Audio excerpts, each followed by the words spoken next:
A Gênese. Capítulo 5. Antigos e modernos sistemas do mundo. 1. A primeira ideia que os homens formaram da Terra, do movimento dos astros e da constituição do universo, há de, a princípio, ter se baseado unicamente no que os sentidos percebiam. Ignorando as mais elementares leis da física e as forças da natureza, não dispondo senão da vista como meio de observação, apenas pelas aparências podiam eles julgar. Vendo o sol aparecer pela manhã, de um lado do horizonte, e desaparecer, à tarde, do lado oposto, concluíram naturalmente que ele girava em torno da Terra, conservando-se esta imóvel. Se lhes dissessem então que o contrário é o que se dá, responderiam não ser possível tal coisa, objetando, e vemos que o Sol muda de lugar e não sentimos que a Terra se mexa. 2. A pequena extensão das viagens, que naquela época raramente iam além dos limites da tribo ou do vale, não permitia se comprovasse a esfericidade da Terra. Como, ao demais, haviam de supor que a Terra fosse uma bola. Os seres, em tal caso, somente no ponto mais elevado poderiam manter-se, supondo-a habitada em toda a superfície. Como viveriam eles no hemisfério oposto, com a cabeça para baixo e os pés para cima? Ainda menos possível houvera aparecido isso com o movimento de rotação. Quando, mesmo aos nossos dias, em que se conhece a lei de gravitação, se vê em pessoas relativamente esclarecidas não perceberem esse fenômeno, como nos surpreendermos de que homens das primeiras idades não o tenham, sequer, suspeitado? Para eles, pois, a Terra era uma superfície plana e circular, qual uma mó de moinho, estendendo-se a perder de vista na direção horizontal. Daí a expressão ainda em uso, ir ao fim do mundo. Desconheciam-lhe os limites, a espessura, o interior, a face inferior, o que lhe ficava por baixo.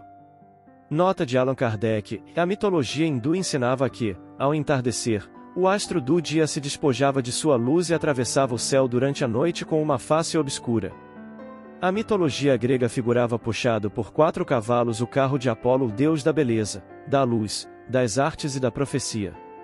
Anaximandro, 610-547 a.C., filósofo grego pré-socrático, considerou o infinito como o princípio do universo. De Mileto, sustentava, ao que refere Plutarco, c. 51-25 d.C., escritor grego, que o Sol era um carro cheio de fogo muito vivo, que se escapava por uma abertura circular. Epicuro, 341-270 a.C., filósofo grego, segundo uns, teria emitido a opinião de que o Sol se acendia pela manhã e se apagava à noite nas águas do oceano. Segundo outros, ele considerava esse astro uma pedra pómez aquecida até a incandescência. Anaxágoras, c. 500 a.C., c. 428 a.C., filósofo grego pré-socrático, o tomava por um ferro esbraseado, do tamanho do Peloponeso. Coisa singular! Os antigos eram tão invencivelmente induzidos a considerar real a grandeza aparente desse astro, que perseguiram o filósofo temerário por haver atribuído aquele volume ao facho do dia, fazendo-se necessária toda a autoridade de Péricles, c. 495 a.C., 429 a.C., político ateniense. Péricles foi discípulo de Anaxágoras, que foi acusado de impiedade para com os deuses e teve que sair de Atenas, para salvá-lo de uma condenação à morte para que essa pena fosse comutada na de exílio. Flammarion, Estudos e Leituras sobre a Astronomia, p. 6. Diante de tais ideias, emitidas no V século a.C., ao tempo da maior prosperidade da Grécia, não devem causar espanto aquelas que os homens das primeiras idades faziam sobre o sistema do mundo. 3. Por se mostrar sob forma côncava, o céu, na crença vulgar, era tido como uma abóbada real, cujos bordos inferiores repousavam na terra e lhe marcavam os confins, era uma vasta cúpula cuja capacidade o enchia completamente. Sem nenhuma noção do espaço infinito, incapazes mesmo de o conceberem, imaginavam os homens que essa abóbada era constituída de matéria sólida, donde a denominação de firmamento que lhe foi dada e que sobreviveu à crença, significando firme, resistente, do latim firmamentum, derivado de firmus e do grego erma, hermatos, firme, sustentáculo, suporte, ponto de apoio. 4. As estrelas, de cuja natureza não podiam suspeitar, eram simplesmente pontos luminosos, maiores ou menores, engastados na abóbada, como lâmpadas suspensas, dispostas sobre uma única superfície e, por conseguinte, todas à mesma distância da Terra, tal como as que se vêem no interior de certas cúpulas, pintadas de azul, figurando a do céu. Se bem hoje sejam outras as ideias, o uso das expressões antigas se conservou. Ainda se diz, por comparação, e a abóbada estrelada, sob a cúpula do céu. 5. Igualmente desconhecida era então a formação das nuvens pela evaporação das águas da terra. A ninguém podia acudir a ideia de que a chuva, que cai do céu, tivesse origem na terra, donde ninguém havia subir. Daí a crença na existência de águas superiores e de águas inferiores, de fontes celestes e de fontes terrestres, de reservatórios colocados nas altas regiões, suposição que concordava perfeitamente com a ideia de uma abóbada sólida, capaz de os sustentar. As águas superiores, escapando-se pelas frestas da abóbada, caíam em forma de chuva e, conforme fossem mais ou menos largas as frestas, a chuva era branda, torrencial e diluviana. 6. A ignorância completa do conjunto do universo e das leis que o regem, da natureza, da constituição e da destinação dos astros, que, aliás, pareciam tão pequenos, comparativamente à Terra, fez necessariamente fosse esta considerada como a coisa principal, o fim único da criação e os astros como acessórios, exclusivamente criados em intenção dos seus habitantes. Esse preconceito se perpetuou até os nossos dias, apesar das descobertas da ciência, que mudaram, para o homem, o aspecto do mundo. Quanta gente ainda acredita que as estrelas são ornamentos do céu, destinados a recriar a vista dos habitantes da Terra. 7. Não tardou, porém, se apercebessem do movimento aparente das estrelas, que se deslocam em massa do Oriente para o Ocidente, despontando ao anoitecer e ocultando-se pela manhã, conservando suas respectivas posições. Semelhante observação, contudo, não teve, durante longo tempo, outra consequência que não fosse a de confirmar a ideia de uma abóbada sólida, arrastar consigo as estrelas, no seu movimento de rotação. Essas ideias primárias, ingênuas, constituíram, no curso de largos períodos seculares, o fundo das crenças religiosas e serviram de base a todas as cosmogonias antigas. 8. Mais tarde, pela direção do movimento das estrelas e pelo periódico retorno delas, na mesma ordem, percebeu-se que a abóbada celeste não podia ser apenas uma semiesfera posta sobre a Terra, mas uma esfera inteira, oca, em cujo centro se achava a Terra, sempre chata, ou, quando muito, convexa e habitada somente na superfície superior. Já era um progresso. Mas qual o suporte da Terra? Fora inútil mencionar todas as suposições ridículas, geradas pela imaginação, desde a dos indianos, que a diziam suportada por 4 elefantes brancos, pousados estes sobre as asas de um imenso abutre. Os mais sensatos confessavam que nada sabiam a respeito. 9. Entretanto, uma opinião geralmente espalhada nas teogonias pagãs situava nos lugares baixos, ou, por outra, nas profundezas da terra, ou debaixo desta, não se sabia bem, a morada dos réprobos, chamada inferno, isto é, lugares inferiores, e nos lugares altos, além da região das estrelas, a morada dos bem-aventurados. A palavra inferno se conservou até os nossos dias, se bem haja perdido a significação etimológica, desde que a geologia retirou das entranhas da Terra o lugar dos suplícios eternos e a astronomia demonstrou que no espaço infinito não há baixo nem alto. 10. Sob o céu puro da Caldeia, da Índia e do Egito, berço das mais antigas civilizações, o movimento dos astros foi observado com tanta exatidão, quanto permitia a falta de instrumentos especiais. Notou-se, primeiramente, que certas estrelas tinham movimento próprio, independente da massa, o que não consentia a suposição de que se achassem presas à abóbada. Chamaram-lhes estrelas errantes ou planetas, para distingui-las das estrelas fixas. Calcularam-se-lhes os movimentos e os retornos periódicos. No movimento diurno da esfera estrelada, foi notada a imobilidade da estrela polar, em cujo derredor as outras descreviam, em 24 horas, círculos oblíquos paralelos, uns maiores, outros menores, conforme a distância em que se encontravam da estrela central. Foi o primeiro passo para o conhecimento da obliquidade do eixo do mundo. Viagens mais longas deram lugar a que se observasse a diferença dos aspectos do céu, segundo as latitudes e as estações. A verificação de que a elevação da estrela polar acima do horizonte variava com a latitude, abriu caminho para a percepção da redondeza da Terra. Foi assim que, pouco a pouco, chegaram a fazer uma ideia mais exata do sistema do mundo. Pelo ano 600 a.C., Tales, de Mileto, Ásia Menor, descobriu a esfericidade da Terra, a obliquidade da eclíptica e a causa dos eclipses. Um século depois, Pitágoras, de Samos, descobre o movimento diurno da Terra, sobre o próprio eixo, seu movimento anual em torno do Sol, e incorpora os planetas e os cometas ao sistema solar. Hiparco, de Alexandria, Egito, em 160 a.C. inventa o astrolábio, calcula e prediz os eclipses, observa as manchas do Sol, determina o ano trópico, a duração das revoluções da Lua. Embora preciosíssimas para o progresso da ciência, essas descobertas levaram perto de 2000 anos a se popularizarem. Não dispondo senão de raros manuscritos para se propagarem, as ideias novas permaneciam como patrimônio de alguns filósofos, que as ensinavam a discípulos privilegiados. As massas, que ninguém cuidava de esclarecer, nenhum proveito tiravam das ideias novas e continuavam a nutrir-se das velhas crenças. 11. Cerca do ano 140 da era cristã, Ptolomeu, um dos homens mais ilustres da escola de Alexandria, combinando suas próprias ideias com as crenças vulgares e com algumas das mais recentes descobertas astronômicas, compôs um sistema que se pode qualificar de misto, que traz o seu nome e que, por perto de 15 séculos, foi o único que o mundo civilizado adotou.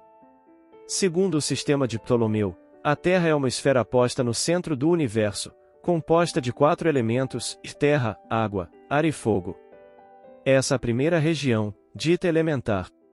A segunda região, dita etérea, compreendia 11 céus, ou esferas concêntricas, a girar em torno da Terra, a saber, o céu da Lua, os de Mercúrio, de Vênus, do Sol, de Marte, de Júpiter, de Saturno, das estrelas fixas, do primeiro cristalino, esfera sólida transparente, do segundo cristalino e, finalmente, do primeiro móvel, que dava movimento a todos os céus inferiores e os obrigava a fazer uma revolução em 24 horas. Para além dos 11 céus estava o Empírio, habitação dos bem-aventurados, denominação tirada do grego pyr ou pur, que significa fogo, porque se acreditava que essa região resplandecia de luz, como o fogo. Longo tempo prevaleceu a crença em muitos céus superpostos, o número deles, entretanto, variava. O sétimo era geralmente tido como mais elevado, donde a expressão ser arrebatado ao sétimo céu. Paulo disse que for elevado ao terceiro céu. Afora o movimento comum, os astros, segundo Ptolomeu, tinham movimentos próprios, mais ou menos dilatados, conforme a distância em que se achavam do centro. As estrelas fixas faziam uma revolução em 25.816 anos, avaliação esta que denota conhecimento da precessão dos equinócios, que se realiza em 25.868 anos. 12. No começo do século XVI, Copérnico, astrônomo célebre, nascido em Thor, Prússia, no ano de 1472 e morto no de 1543, reconsiderou as ideias de Pitágoras e concebeu um sistema que, confirmado todos os dias por novas observações, teve acolhimento favorável e não tardou a desbancar o de Ptolomeu. Segundo o sistema de Copérnico, o Sol está no centro e ao seu derredor os astros descrevem órbitas circulares, sendo a Lua um satélite da Terra. Decorrido um século, em 1609, Galileu, natural de Florença, Itália, inventa o telescópio. Em 1610, descobre os 4 satélites de Júpiter e lhe calcula as revoluções, reconhece que os planetas não têm luz própria como as estrelas, mas que são iluminados pelo Sol, que são esferas semelhantes à Terra. Galileu observa-lhes as fases e determina o tempo que duram as rotações deles em torno de seus eixos, oferecendo assim, por provas materiais, sanção definitiva ao sistema de Copérnico. Ruiu então a construção dos céus superpostos, reconheceu-se que os planetas são mundos semelhantes à Terra e, sem dúvida, habitados, que as estrelas são inumeráveis sóis, prováveis centros de outros tantos sistemas planetários, sendo o próprio Sol reconhecido como uma estrela, centro de um turbilhão de planetas que se lhe acham sujeitos. As estrelas deixaram de estar confinadas numa zona da esfera celeste, para estarem irregularmente disseminadas pelo espaço sem limites, encontrando-se a distâncias incomensuráveis umas das outras mesmo as que parecem tocar-se, sendo as aparentemente menores as mais afastadas de nós e as maiores as que nos estão mais perto, porém, ainda assim, a centenas de bilhões de léguas. Os grupos que tomaram o nome de constelações mas não são do que agregados aparentes, causados pela distância, suas figuras não passam de efeitos de perspectiva, como as que as luzes espalhadas por uma vasta planície ou as árvores de uma floresta formam, aos olhos de quem as observa colocado num ponto fixo. Na realidade, porém, tais agrupamentos de estrela não existem. Se nos pudéssemos transportar para a reunião de uma dessas constelações, à medida que nos aproximássemos dela, a sua forma se desmancharia e novos grupos se nos desenhariam à vista. Ora, não existindo esses agrupamentos senão na aparência, é ilusória a significação que uma supersticiosa crença vulgar lhe atribui e somente na imaginação pode existir. Para se distinguirem as constelações, deram-se-lhes nomes como estes: Leão, Touro, Gêmeos, Virgem, Balança ou Libra, Capricórnio, Câncer ou Caranguejo, Órion, Hércules, Grande Ursa ou Ursa Maior ou Carro de Davi, Pequena Ursa ou Ursa Menor, Lira etc. E, para representá-las, atribuíram-se-lhes as formas aparentes que esses nomes lembram, fantasiosas em sua maioria e, em nenhum caso, guardando qualquer relação com os grupos de estrelas assim chamados. Fora, pois, inútil procurar no céu tais formas. A crença na influência das constelações, sobretudo das que constituem os 12 signos do zodíaco, proveio da ideia ligada aos nomes que elas trazem. Se a que se chama leão fosse dado o nome de asno ou de ovelha, certamente lhe teriam atribuído outra influência. 13. A partir de Copérnico e Galileu, as velhas cosmogonias jamais foram destruídas. A astronomia só podia avançar, não recuar. A história diz das lutas que esses homens de gênio tiveram de sustentar contra os preconceitos, e, sobretudo, contra o espírito de seita, interessado em manter erros sobre os quais se haviam fundado crenças, supostamente firmadas em bases inabaláveis. Bastou a invenção de um instrumento de ótica para derrocar uma construção de muitos milhares de anos. Nada, é claro, poderia prevalecer contra uma verdade reconhecida como tal. Graças à tipografia, o público, iniciado nas novas ideias, entrou a não se deixar embalar com ilusões e tomou parte na luta. Já não era contra indivíduos que os sustentadores das velhas ideias tinham de combater, mas contra a opinião geral, que esposava a causa da verdade. Quão grande é o universo em face das mesquinhas proporções que nossos pais lhe assinavam! Quanto é sublime a obra de Deus, desde que a vemos realizar-se conformemente às eternas leis da natureza! Mas, também, quanto tempo, que de esforços do gênio, que de devotamentos se fizeram necessários para descerrar os olhos às criaturas e arrancar-lhes, afinal, a venda da ignorância. 14. Estava desde então aberto o caminho em que ilustres e numerosos sábios iam entrar, a fim de completarem a obra encetada. Na Alemanha, Kepler descobre as célebres leis que lhe conservam o nome e por meio das quais se reconhece que as órbitas que os planetas descrevem não são circulares, mas elipses, das quais o Sol ocupa um dos focos. Newton, na Inglaterra, descobre a lei da gravitação universal. Laplace, na França, cria a mecânica celeste. Finalmente, a astronomia deixa de ser um sistema fundado em conjecturas ou probabilidades e torna-se uma ciência assente nas mais rigorosas bases, as do cálculo e da geometria. Fica assim lançada uma das pedras fundamentais da Gênese, cerca de 3.300 anos depois de Moisés.